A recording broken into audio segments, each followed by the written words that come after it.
Whiskey Macallan 25. Neat. The billionaire hadn't even glanced up, but Alara saw it. A flicker, almost imperceptible.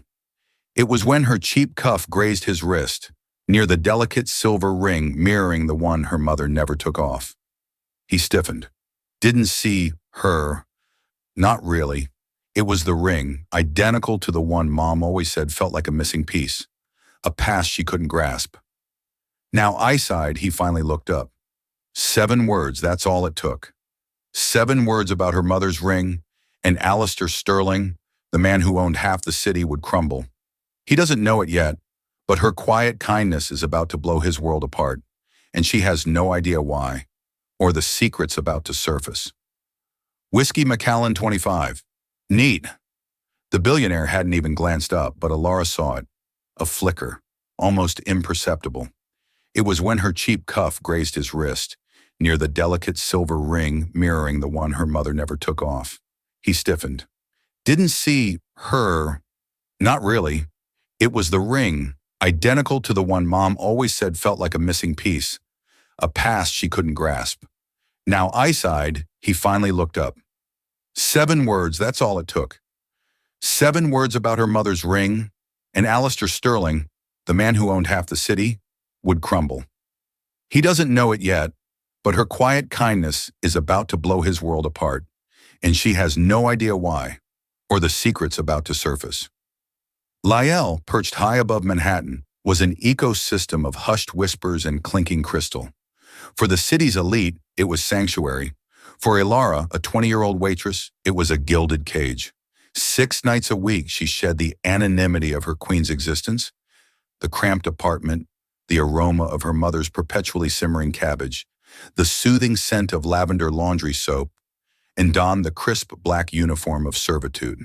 Here she was a ghost, a pair of hands delivering deconstructed tiramisu and refilling crystal water glasses. Her mother, Amelia, was the sun around which Alara's world revolved. A gentle soul, perpetually adrift in a fog of forgotten memories, the result of a mysterious fall years before Alara was even born. The accident had robbed Amelia of her past, leaving her with gaping holes in her memory and a persistent, low-grade fatigue that clung to her like a shadow. They pieced together a new life, a small, quiet one. The only relic Amelia clung to from before was a silver ring she wore on a delicate chain around her neck. Twin phoenixes, wings intertwined, cradled a teardrop sapphire the color of a twilight sky. She couldn't remember who gave it to her, but it resonated with a profound sense of belonging, a tangible link to a past swallowed by the void. Alara knew the ring was more than jewelry. It was the single haunting melody of a life erased. Tonight, Table 12 held Alistair Sterling, not merely in the world, but over it. Sterling Industries dominated the globe. Whispers painted him as a modern-day Howard Hughes, a recluse, a genius, and a man haunted by a tragedy that had calcified his heart. He sat alone, a solitary titan overlooking Central Park, his presence radiating an almost palpable aura of power and profound grief. Other servers politely avoided the table, leaving the daunting task to Alara. She approached, forcing a practiced calm that belied the frantic drumming of her heart. "Good evening, sir. May I offer you something to drink?" He didn't look up, his gaze fixed on his phone. Whiskey Macallan 25. Neat. The words were a curt dismissal. Throughout the meal, he was a study in icy indifference. He ate mechanically, drank without pleasure, his eyes never truly focusing.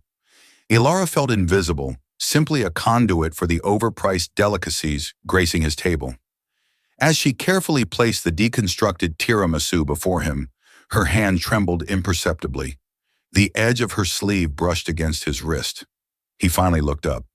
A flicker of irritation crossed his face, but his gaze didn't settle on hers. It snagged on the delicate silver chain at her wrist, a gift from her mother, a miniature replica of the ring. Amelia had commissioned it years ago, a tiny phoenix rising from the ashes, a tangible link to her mysterious past for her daughter, a whispered piece of them to hold dear. The clatter of Sterling's fork against the plate echoed like a gunshot. Every muscle in his body went rigid. The color drained from his face, leaving him ashen. His eyes, piercing and gray, locked onto the tiny ring on her wrist. He wasn't seeing a piece of jewelry. He was staring at a ghost. Silence descended, thick and suffocating. Ilara's training screamed at her to apologize, to retreat into the background. But she was frozen, pinned by the intensity of his gaze. It wasn't anger she saw, but something far deeper, something shattered and raw. His eyes, wide with a desperate disbelief, finally flickered up to meet hers. He scanned her face, her dark wavy hair, the curve of her lips, with a frantic energy, searching for a familiar face in a stranger. Confused and increasingly unnerved, Ilara felt a desperate need to break the oppressive silence. She offered a tentative smile. "It's a beautiful design, isn't it?" Her voice, barely a whisper, felt like an intrusion.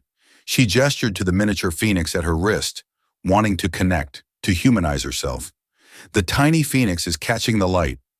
And then, wanting to connect beyond her role as a server, she spoke the 7 words that would unravel everything. "Sir, my mom has the same ring." The words hung in the air. For Alistair Sterling, that heartbeat stretched into an eternity. The fortress he had painstakingly constructed around his heart for 20 years began to crumble. The blood drained from his face and he sucked in a sharp, ragged breath. "What? What did you say?" His voice, a raw rasp, was unrecognizable. "My mother, she has one just like it," Ilara repeated, her confidence faltering beneath his intense scrutiny. "Only bigger. It's her most prized possession." Sterling's hand shot out, not to touch her, but as if to ward off a phantom. His fingers trembled violently. His gaze, no longer fixed on the ring, locked onto Ilara's eyes, a storm of emotion swirling within their depths. Pain, confusion, and a terrifying flicker of impossible hope. Your mother," he stammered. The word was a question, a prayer, a demand. "Her name? What is her name?" Before Ilara could answer, his body betrayed him. Someone must have intervened. Someone must have wanted her to disappear. Meanwhile, Alistair Sterling, galvanized by a hope he hadn't felt in 20 years, had put the full force of his considerable resources into motion. Marcus Thorne, no longer just a lawyer, but a private investigator with an unlimited budget, descended upon the quiet town of Harmony Creek. Harmony Creek Community Hospital was now a modern medical facility, but 20 years ago, it had been a small, underfunded institution. Records from that era were paper filed away in a dusty basement archive. Bribes were not necessary. A significant donation to someone must have intervened. Someone must have wanted her to disappear. Meanwhile, Alistair Sterling, galvanized by a hope he hadn't felt in 20 years, had put the full force of his considerable resources into motion. Marcus Thorne, no longer just a lawyer, but a private investigator with an unlimited budget, descended upon the quiet town of Harmony Creek. Harmony Creek Community Hospital was now a modern medical facility, but 20 years ago, it had been a small, underfunded institution. Records from that era were paper filed away in a dusty basement archive. Bribes were not necessary. A significant donation to the hospital's new pediatric wing opened every door. Marcus and a team of forensic accountants began to piece together the events of that fateful week. They found the admission record for a Jane Doe brought in by a local trucker who found her unconscious by the roadside miles from the Bixby Bridge crash site. She had a severe concussion, multiple fractures, and crucially profound amnesia. She was the only unidentified patient admitted that month.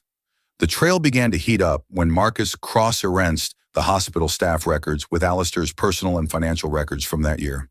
He was looking for a connection, a link, however tenuous. He found one in the most unlikely of places, the hospital's head administrator. At the time, a man named Robert Finch, who had retired to Florida a year after the incident, citing a sudden lottery win. There was no record of Finch winning any lottery, but there was a record of a series of untraceable bearer bonds totaling $2 million being cashed by him. The bonds originated from a shell corporation based in the Cayman Islands, a corporation that after days of relentless digging, Marcus Thorne managed to link to one person, Julian Sterling, Alistair's younger cousin. The name hit Alistair like a physical blow. Julian, always in his shadow, always smiling, always offering his condolences.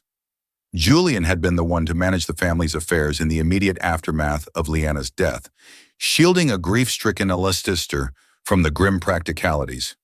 He had been the one to confirm the wreckage, to handle the death certificate, to be the pillar of support. Marcus's team dug deeper, unearthing a pattern of embezzlement and fraud. Julian had been running inside Sterling Industries for years, siphoning off funds Alistair had been too grief-stricken to notice. Leanna, who had a keen eye for finances and had always been suspicious of Julian's psychopathic nature, had just begun an informal audit of the family accounts in the weeks before her accident. She had told Alistair she thought something was wrong, that millions were unaccounted for. Alistair, busy with a hostile takeover bid, had told her they would look at it together when he got back. He never got the chance. The horrifying picture began to crystallize. Julian knew Leanna was close to exposing him.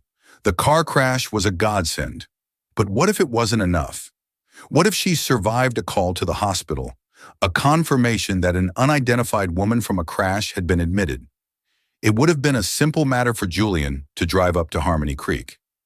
He would have found Leanna alive, but with her memory wiped clean. It was a golden opportunity not to kill her, which would be too risky, but to make her disappear forever. A briefcase full of money for a corrupt administrator like Finch. Records would be buried. Leanna Sterling, the beloved wife, would be declared dead, lost to the sea. Jane Doe, the amnesiac, would be left to drift away into a new anonymous life, a ghost with no past. Julian's secret would be safe, and he would be free to continue plundering the family fortune. The architect of Alistair's 20-year-long agony was not fate or the ocean or a tragic accident. It was his own blood, his own cousin who had been patting him on the back at family gatherings for 2 decades. While Marcus was uncovering this web of deceit, was preparing for the reunion, she coached her mother gently. An old friend is going to stop by, Mom. A friend from before your fall. He thinks he might have known you. Please, just be calm. It might be nothing. Amelia was anxious but intrigued. The idea of someone from her forgotten life was both terrifying and tantalizing. She agreed, clutching the phoenix ring on its chain like a talisman. Alistair arrived that evening, not in a town car, but in a simple taxi that he dismissed a block away. He wore a simple sweater and slacks, looking less like a billionaire and more like a nervous man on a first date. He carried a small bouquet of white friars. Alara met him at the door. Her favorite flower, he said, his voice thick with emotion. She always said they smelled like memories. Alara's heart ached. She led him into their small, humble living room. Amelia was sitting in her favorite armchair, the lamplight casting a soft glow on her face. She looked up as Alistair entered. Their eyes met across the room. For a moment, there was nothing but silence. Alistair's gaze devoured her, tracing every line of the face he had seen only in his dreams for 20 years.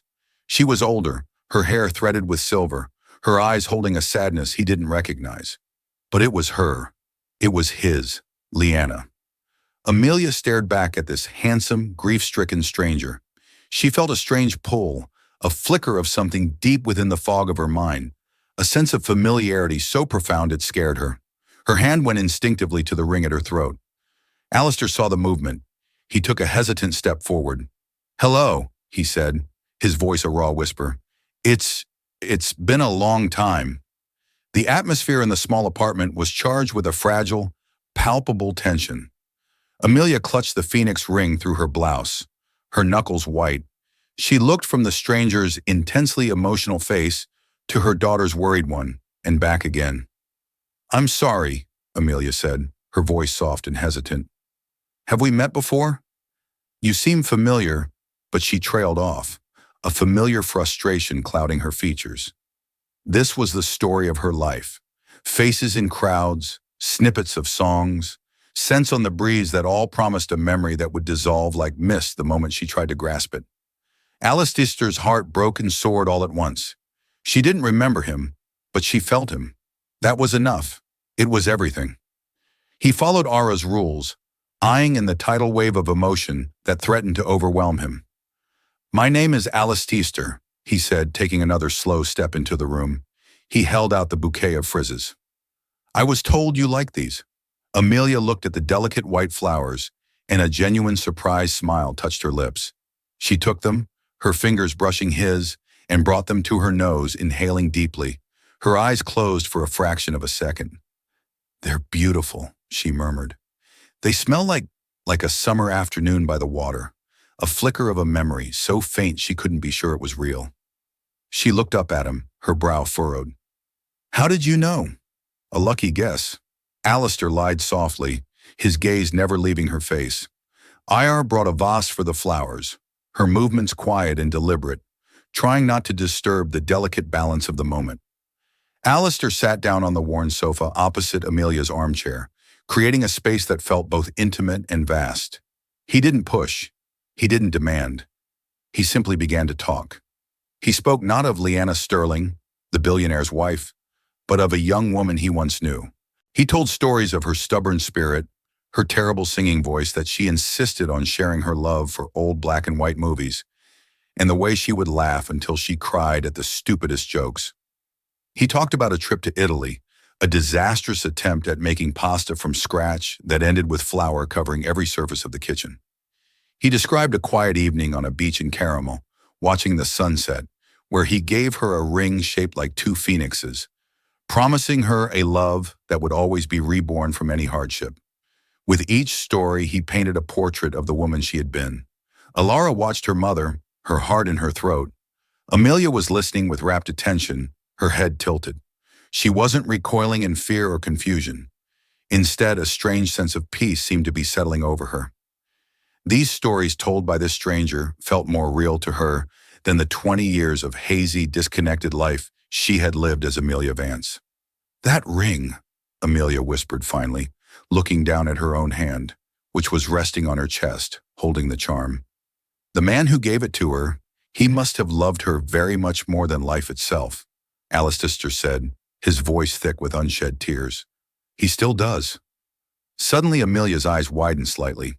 She was looking past Alistair at a small frame photo on the mantelpiece, a picture of a 5-year-old Ara on her first day of school. "You have a daughter?" Alistair said, following her gaze. "She's wonderful. You did an amazing job." "She's my whole world," Amelia said, her voice filled with a fierce, uncomplicated love. "When I woke up remembering nothing, I felt so empty. But then finding out I was going to have her, she gave me a reason to live. She became my memory, my anchor." The word anchor struck Alistair. It was the same word she had used to describe the ring to Era. In that moment, he understood. Leanna had survived pregnant and alone. She had given birth to their daughter and raised her in this tiny apartment, pouring all the love from her forgotten life into the one precious thing she had left. As this emotional reunion was unfolding in Queens, a different kind of confrontation was taking place across town. Marcus Thorne, armed with a mountain of irrefutable evidence bank statements, sworn affidavit, and the confession of the retired hospital administrator, had arranged a board meeting at Sterling Industries. The official reason was a quarterly review. The real reason was sitting at the head of the table, a surprise attendee, Alistair Sterling, connected via a secure video link. His face a grim mask of cold fury. Julian Sterling walked in, smiling and confident, ready to present his doctored financial reports. He froze when he saw Alistair's face on the screen. "Alistair, what a surprise. We thought you were still recovering," Julian said, his voice a little too loud, his smile a little too wide. "I've recovered enough, Julian." Alistair's voice boomed from the speakers, devoid of any warmth. "Enough to finally look at the books, the ones Leanna wanted me to see 20 years ago." The color drained from Julian's face. Marcus Thorne stood up and began to speak, his voice calm and methodical as he laid out the entire conspiracy.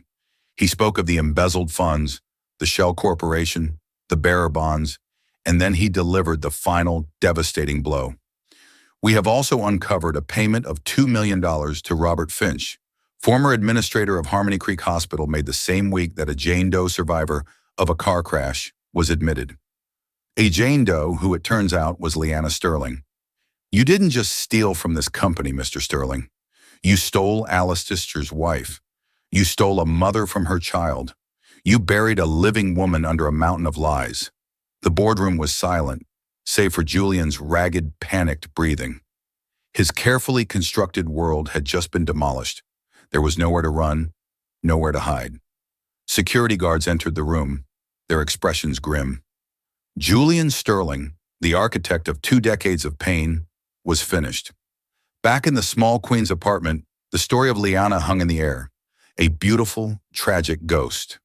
Amelia Liana was quiet, her mind a whirlwind, trying to connect the powerful feelings the stories evoked with the blank slate of her own history. The pieces weren't clicking into place like a key in a lock. It was more like the slow, painful return of warmth to a frozen limb, a tingling, uncertain, and deeply emotional reawakening. A Leicester knew he couldn't force it. The fragile hope in the room was a butterfly's wing. The slightest wrong move could tear it. With a heart that was both fuller and more terrified than it had been in 20 years, he stood up to leave. "I've taken up enough of your time," he said, his voice a raw whisper of emotion. "Thank you for listening to an old man's stories." He turned toward the door, a maneuver that felt like the heaviest physical act of his life. Leaving her again, even for a night, felt like a betrayal. As his hand touched the doorknob, Amelia spoke, her voice small but clear, cutting through the silence. "The song?" Alistair froze his back to her, every muscle tensed. "What song?" he asked, not daring to turn, not daring to hope too much. "The one he would hum when she couldn't sleep," Amelia said, her eyes distant, looking at a space in the air only she could see. "It was a lullaby from his mother. I sing it to Ara sometimes. I never knew where it came from. It was just there inside me." Slowly she began to hum. It was a simple, haunting melody, slightly off-key, but filled with an ancient tenderness. For Alistair Sterling, the world dissolved. The peeling paint of the apartment, the distant wail of a city siren, the very air in his lungs. It all vanished. All that existed was that sound. It was the melody his own mother had hummed to him as he fought off childhood nightmares. It was the tune he had whispered into Liana's ear on their honeymoon, a secret language of comfort passed from one generation to the next. No one else in the world knew it. He turned around slowly, his face a canvas of pure, unadulterated astonishment. This was not a story he had told. This was not a memory he had shared. This was proof. This was her soul speaking, bypassing the broken pathways of her mind. Tears he had thought long dried up, streamed freely down his face as he crossed the room in 2 strides and knelt before her chair. The gesture was instinctual, an act of reverence, of surrender. He didn't touch her. He just looked at her, his heart overflowing with a mix of agony for the years lost and ecstatic joy for this single perfect moment. "Liana," he whispered her name for the first time, not as a question, but as a statement, a prayer that had finally impossibly been answered. The name settled over her, not as a shock, but as a comfort. It felt right, like a favorite coat she had forgotten she owned. It felt like coming home. She reached out her hand, trembling, and gently, tentatively, touched his tear-streaked cheek. His skin was warm, real. In that touch, in that shared melody, 20 years of separation dissolved into nothing. Her factual memory was not restored. The doctors would later say the trauma had damaged those neural connections permanently, but her heart remembered. The profound emotional truth of their love had finally broken through the fog. Era watched them, tears of her own streaming down her face. She was no longer just the daughter of Amelia Vance, the quiet woman with a mysterious past. She was the daughter of Liana and Alistair Sterling, the living, breathing embodiment of a love that had refused to die. The days that followed were a chaotic whirlwind. The news of Julian Sterling's spectacular arrest for fraud, embezzlement, and kidnapping by deception, coupled with the miraculous reappearance of his supposedly dead wife, became the biggest story in the world. Paparazzi, like vultures, sensing a feast descended upon their humble Queen's apartment building. The flashes from their cameras were a constant strobing assault against the thin curtains. Their shouted questions a violation of the quiet, anonymous life they had always known. Alistair shielded them from it all. He arrived not with a fleet of flashy cars, but with a discreet security team that cleared a path through the media circus with quiet, intimidating efficiency. He personally escorted Amelia and Ara from the crumbling walk-up that had been their sanctuary in prison into a new life. He moved them to a quiet, sprawling estate in Connecticut, a world away from the city's glare. It was a sanctuary he had bought years ago, but had never lived in a place surrounded by acres of rolling hills and ancient trees. The gardens were filled with thousands of white frizzes, a fragrant testament to a memory he had never let go. He brought in the best neurological specialists, not to fix her, but to help her integrate the two halves of her life. They explained that Amelia Vance was not a lie, but a real identity her mind had painstakingly constructed to survive an unimaginable trauma. The goal was not to erase Amelia, but to help her merge with the ghost of Leanna. She decided after much thought to be called Leah, a bridge between the two women she was. For Ara, the change was staggering. She went from rationing grocery money to having a personal chef ask for her dietary preferences. But the whiplash of wealth was secondary to the emotional upheaval of gaining a father. This powerful, intense man was suddenly focused on her with an attentiveness that was both wonderful and overwhelming. He wanted to know everything: her favorite books, her worst fears, her secret dream of being a writer. One evening, he found her curled up in a window seat in the vast library, scribbling in a worn notebook. She tried to hide it, embarrassed. He gently asked if he could read it. Trembling, she handed it over.